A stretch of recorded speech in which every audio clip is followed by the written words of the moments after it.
सैलाब की सूरत में एक और इम्तहान सामने है। वज़ीर आज़म की गिलगित बल्तिस्तान के ज़िला गज़र में मुतासरीन से गुफ्तगू। जामहक अफराद के लवाहिकीन को फीकस 10 लाख रुपए 24 घंटे के अंदर देने का ऐलान। इमदाद की फराहमी में शफाफियत पर समझौता न करने का अज़्म।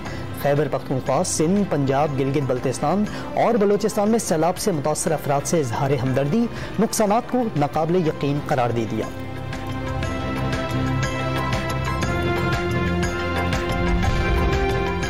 सैलाब की शिद्दत ज्यादा होने से बड़ी तबाही फैली। सैलाब मुतासरीन की बहाली के लिए हर मुमकिन इक़दाम कर रहे हैं।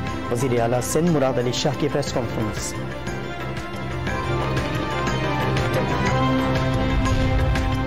अवाम के लिए खतरे की घंटी बज गई। हुकूमत की IMF को गैस मजीद महंगी करने की यकीन दहानी।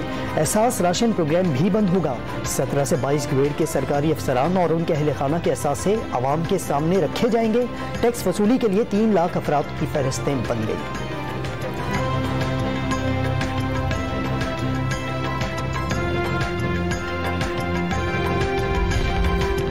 गुजरात में तहरीक इंसाफ का सियासी ताकत का मुजाहरा। ज़हूर इलाही स्टेडियम में काफिलों की सूरत, कारकुनों की आमद, पंडाल में पार्टी तरानों की गूंज, परचमों की बहार, खवातीन की बड़ी तादाद भी मौजूद। और एशिया कप में टीम पाकिस्तान का हांगकांग से मुकाबला। हांगकांग का पाकिस्तान के खिलाफ टॉस जीतकर पहले फील्डिंग का फैसला। सुपर 4 मरहले के लिए पाकिस्तान का मैच जीतना लाजमी।